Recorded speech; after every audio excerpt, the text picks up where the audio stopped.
কেন আজও 4 মাস ঘুমাতে হয় ভগবান বিষ্ণুকে? শয়নী একাদশী হলো সেই দিন যেদিন থেকে শ্রীহরি গভীর যোগনিদ্রায় চলে যায়।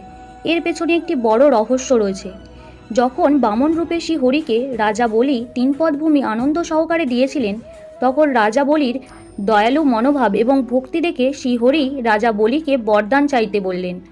আর রাজা বলি চাইল শ্রীহরি যেন ওনার সাথে চিরকালের জন্য পাতালে বসবাস করেন। এরপর শ্রীহরি পাতাল লোকে বসবাস করতে চলে গেলেন। তখন মা লক্ষ্মী দরিদ্র মহিলা রূপে পাতালে গিয়ে বলির কাছে গেলেন এবং হাতে রাখি বেঁধে নিজের ভাই বানালেন। আর তার পরিবর্তে রাজা বলিকে শ্রীহরিকে পাতালে বাস করবার প্রতিশ্রুতি থেকে মুক্ত করতে বললেন। কিন্তু শ্রীহরি তার ভক্তকে কখনো হতাশ করতে পারেন না।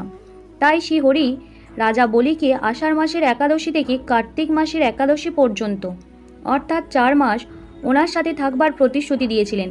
এই কারণে এই 4 মাস শ্রীহরি যোগ